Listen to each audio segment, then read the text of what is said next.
Hello and welcome to Straight Talk. I'm Ayşe Süberker.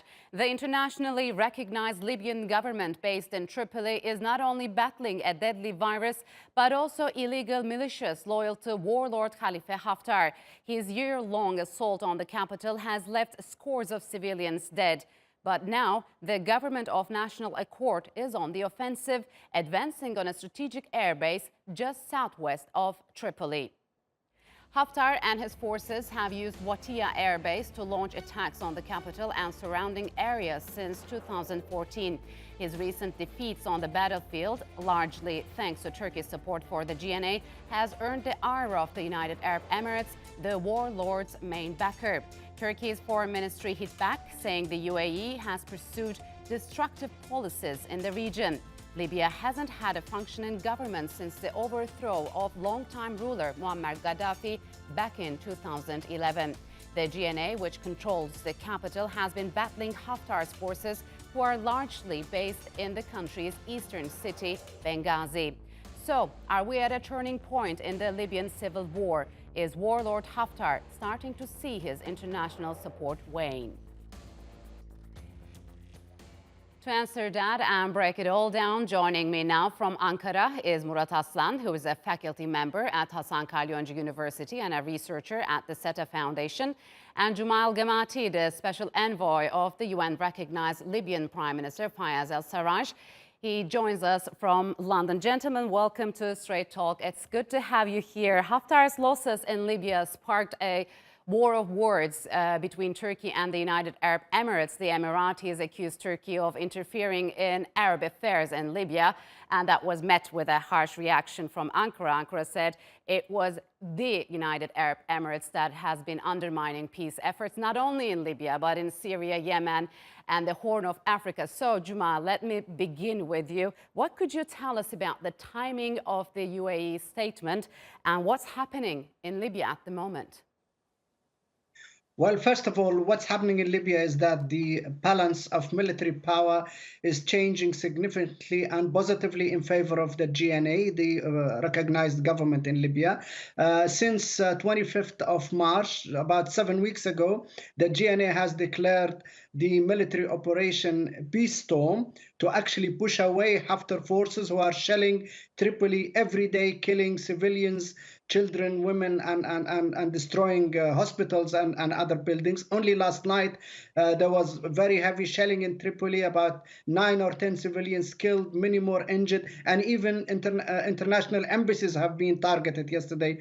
Both shells fell near the Turkish embassy and the Italian embassy. So this aggression, these war crimes need to be stopped, and Haftar forces need to be pushed back. And this is why the GNA has declared the Peace Storm operation on the 25th of March. It's going very well. The GNA has recaptured many strategic places which Haftar used to take, especially in the coast west of Tripoli. Are these gains by the GNA and its allies sustainable, you think? Absolutely, I think they are. And now Al-Watia airbase, which is a very significant airbase, 160 kilometers southwest of Tripoli, is now being surrounded. Yes. And Tarhuna, is a major stronghold for Haftar, 50 kilometers south of Tripoli, is being surrounded as well. All this change in dynamics and in balance of power in favor of the GNA obviously came as a result of this strategic cooperation and alliance between the GNA and Turkey, which was as a result of the military cooperation signed back in November last year. So okay, I'm going to cut you here, Juma, because I want to pose this question to Murat Aslan. How has, actually he just mentioned it, but how has the Turkish support changed the balance of power in the conflict? Ayşe, as you know, once Turkey offered the support, the design of this support was announced as, training, mentorship, and also a kind of material support. But after the embargo, Turkey delivered nothing. But before embargo, we know that Turkey delivered some assets. But we know that there's a potential at the west of Libya. Under the legitimate government, there are many militias, many military groups under the authority of Ministry of Interior or Ministry of Defense. and Turkey succeeded to organize them. That's the biggest support from Turkey. The second thing, I think there was no objective in Libya's forces, but Turkey designed a kind of structure over there that will offer them a common objective, a common methodology to beat or defeat Haftar's forces.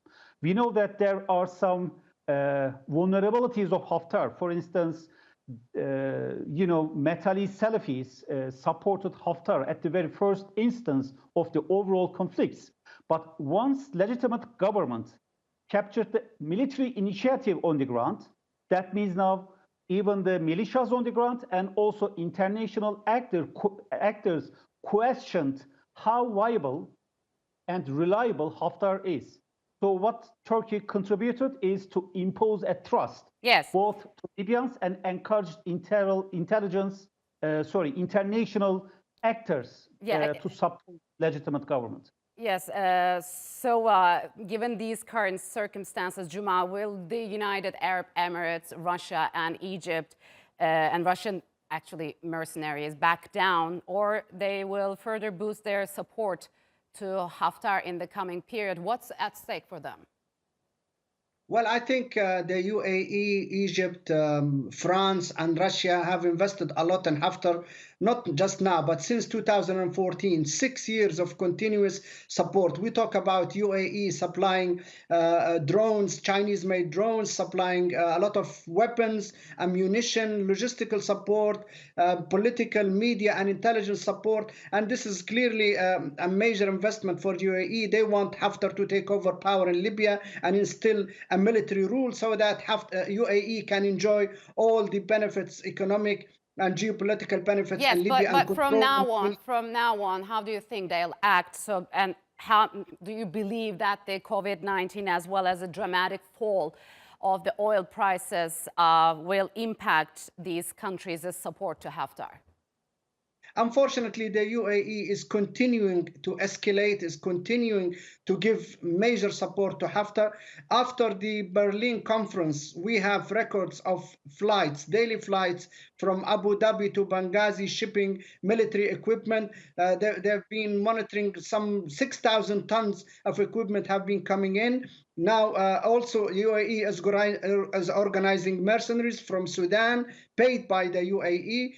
Yesterday, we heard the American Special Envoy to Syria talking about the Assad regime in Syria sending mercenaries and also and equipment to Benghazi to Haftar, possibly paid for by the UAE. The UAE has a major airbase now east of Benghazi, some 80 kilometers east of Benghazi, called Al-Qadem airbase. If you actually put that name in Google, it will come up as the Emirati airbase in Libya. So that is the extent of how much the UAE is continuing to support Haftar and escalate things. They do not want to back down until they feel they can succeed. So do you think we're going to see a vicious cycle of escalation in the coming period, right? Well, unfortunately, I think so. There have been talks of possibly a Rafale fighter planes coming in and Mirage fighter planes sent by the UAE to Libya. Unfortunately, yes, we might see an escalation. Okay. However, what matters is on the ground, and I think on the ground is the GNA has the upper hand and is on the offensive, and Haftar's forces and militias are retreating. That is very important and very significant. So, Murat, how will this impact Ankara-Moscow relations, especially after this tentative ceasefire which was reached back in January? There are many dynamics that we can assess Russian-Turkish relations. The first leg is for sure Syria, and it's still fragile. After the agreement of Turkey and Russia on Syria, it seemed that there's nothing in Syria, but it's not a fact. Today, we experience daily attacks of both regime and also PKK, PYD against Turkish forces and also Syrian opposition. That means it's fragile. The second thing, there's actually a significant development, and it's very important on the relations between Russia and Turkey. UAE started to support and establish a link to Syria, Assad regime, and now established another bridge with Russia. That means UAE is currently supporting Russia's objectives indirectly. So it's a big development. So if you take this picture from Syria to Libya, the same is valid. Still, we see UAE providing support to militias and who are closely engaging with Russians or cooperating with So Russia. what do you make of the international community's complacency towards this, both the humanitarian crisis and the violations of arms embargo in Libya, and as you've just mentioned, maybe Syria? Are they, do you think, too distracted by COVID-19? I don't think so. COVID-19 is a fact. It challenged everything, but still we witness conflicts. On the other hand, just be aware, in the countries like Syria and Libya, COVID-19 level is not that much high, like France or Italy or Turkey. That means COVID-19 has least effect to the level of conflicts in Syria and Libya. But please, it does not mean that COVID-19 will erupt with a second wave in Libya or in Syria. Yeah, Guma, tell us about there. Sorry to interrupt, but how pandemic affected the violence in general in Libya. Murat just said maybe there aren't many reported cases in those countries.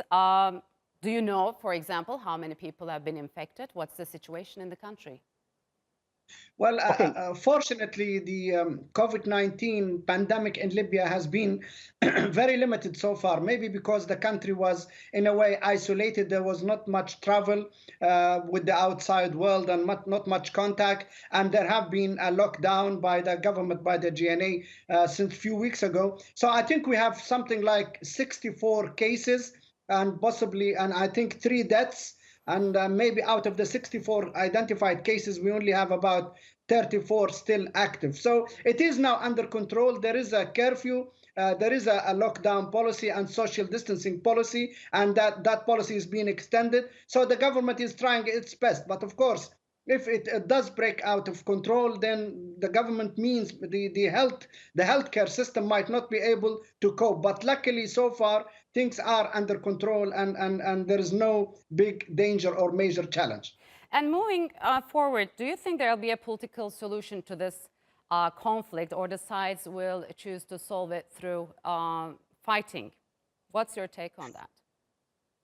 Unfortunately, when we talk about a political solution, it takes 2 sides to come to the table and agree a political solution. Haftar has never, ever had any intention of sitting on the table and discussing a political solution and willing to compromise and share. Haftar has one discourse, and that is to take the total control of the country and impose his own personal rule. We've seen that declared by him from one side only last week in the East.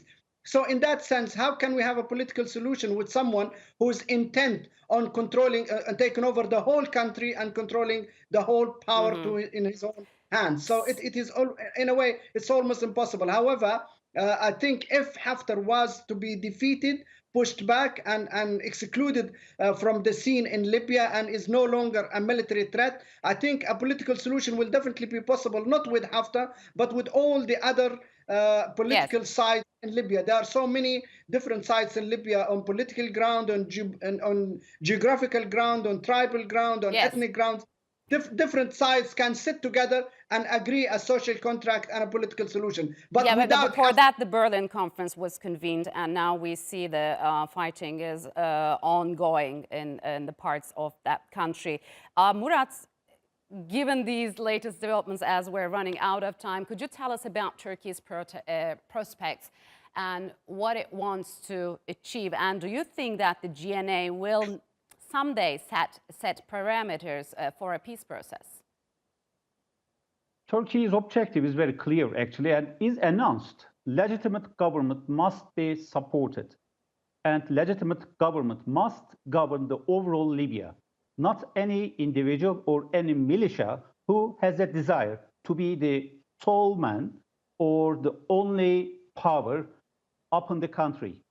That means there must be a democratic process, that's okay, But on the other hand, this democratic process must be within the norms of international community. If another Sisi is to be created in Libya, that means that's the red line of Turkey, because Turkey wants to see Libyan friends as a sovereign country governing themselves. That's it.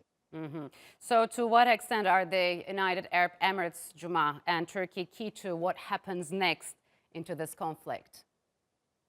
Well, it remains to be seen whether the UAE military support to Haftar can actually empower him to survive and stay in the scene. I think the military expert support given by Turkey to the JNA based on the military accord signed back in November is delivering positive results. I think the JNA is much stronger now, much more organized, and there is a strong will and has a wide popular support to defeat Haftar. So the dynamics as they stand now, hopefully Haftar will be defeated militarily, pushed back all the way from the west and south of Libya, and possibly from the oil crescent region as well. And then Haftar will be almost pushed out of the scene, especially militarily, and he can no longer make any political claims in Libya. And then Libyans can actually sit together and craft a political lasting solution that can stabilize the country, deliver stability, unity, respected sovereignty, and hopefully a good government, a democratic government, which the majority of the Libyan people want. All right, gentlemen, I'm afraid we're out of time. Thank you very much for joining us on Straight Talk. I appreciate it a lot. A silent massacre. That's what many in Italy are calling the crisis in nursing homes. Across Europe and North America, care centers for the elderly have borne a heavy burden during the coronavirus pandemic. A recent report from the London School of Economics suggests that in many European countries, nearly half of the pandemic deaths have been in nursing homes. U.S. government records also show that a shortage of medical supplies and lapses in management have fueled the spread of COVID-19 in care homes. But Turkey has been an outlier when it comes to treating the elderly. The WHO recently praised Turkey for the measures it's taken at nursing homes to contain the virus. The organization says adequate medical supplies and quick response times have led to comparatively fewer deaths among senior citizens. To discuss how Turkey has managed to protect the elderly, I'm joined from Ankara by Irshad Ali Sheikh, the health security lead at WHO Turkey. Also in Ankara, we have Meltem Gülhan Halil, a professor at the Hacettepe University's Faculty of Medicine and a board member of the Academic Geriatrics Society. Meltem, Irshad, welcome to Straight Talk. It's good to have you here. So, Irshad, you have spoken positively about Turkey's fight against the COVID-19 at nursing homes. The WHO even now considers compiling a report on Turkey's measures. Tell us about the steps taken for citizens in Turkey way before the outbreak. Thank you very much. What we have suggested was to develop an evidence basis of what Turkey has done. In terms of mortality, it has been relatively low, whereas testing has been very good.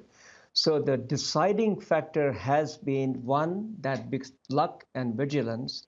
The outbreak came here 3 months after it started, so there was an ample chance to understand, prepare, and be ready.